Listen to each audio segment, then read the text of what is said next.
जय हो माई की अब चिंता काय की। समस्त नर्मदा भक्तों को मेरा नर्मदे हर जीवन भर स्वागत है आपका माँ रेवामृत रस में, जिसमें माँ की कथा और मानव की व्यथा चलती रहेगी सदा।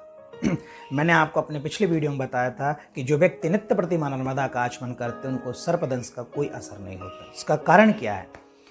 एक बार की बात है कि माता पार्वती, माता गौरा देवादिदेव महादेव का श्रृंगार करने के लिए गई और महादेव कैलाश पर्वत पर बैठे थे। अब आप जानते हैं महादेव का श्रृंगार बड़ा ही विरल है। माता पार्वती ने उनका जो श्रृंगार किया तो उनके हाथ पर सांप की गठान लगाई और वो गठान थोड़ा तेज हो गई, थोड़ा जोर से कर दी तो सर्प की आंख से आंसू आ गए। एक आंख से आंसू टपका और तो एक कन्या प्रकट हुई जिसका नाम हुआ सुलोचना। दूसरी आंख से आंसू टपका, एक और कन्या प्रकट हुई जिसका नाम था सुनैना। अब सुलोचना और सुनैना, इनकी भी आपको मैं कथा बताऊंगा। तो आगे चल के सुलोचना को सर्पलोक से सर्प आए और सुलोचना को लेके गए। बाद में सुलोचना का विवाह मेघनाथ के साथ हुआ और सुनैना का जब हुआ तो वो देवादिदेव महादेव के पास रह गई। तब माता पार्वती ने ये कहा कि इनका पालन पोषण कौन करेगा।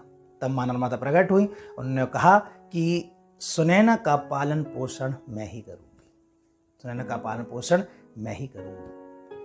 सुनैना बड़ी हुई, जैसे धीरे धीरे जब बड़ी हुई तब जब विवाह का समय आया तो देवादिदेव महादेव और माता पार्वती उनके कन्यादान के लिए आई।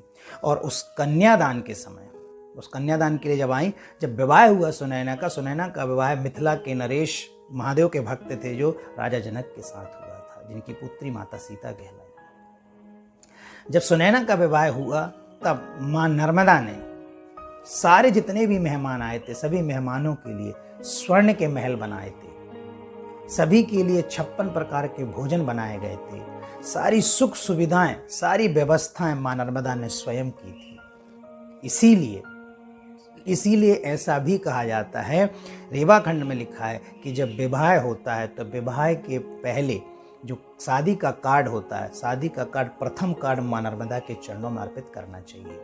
शादी का कार्ड प्रथम कार्ड माँ नर्मदा के चरणों में अर्पित करने का तात्पर्य ये है कि आपकी शादी में जितने मेहमान आएंगे उनकी व्यवस्थाएं बहुत अच्छी होंगी, खाने की कोई कमी नहीं होगी, किसी प्रकार की कोई समस्या उत्पन्न नहीं होगी, सारा काम बहुत सहज और सरल तरीके से माँ नर्मदा की कृपा से हो जाएगा। इसीलिए शादी का प्रथम कार्ड आप माँ नर्मदा को ही अर्पित करें। इसी में दूसरा कि माता नर्मदा जी ने सुनैना जी का पालन पोषण किया था। जो सुनैना उत्पन्न किससे हुई?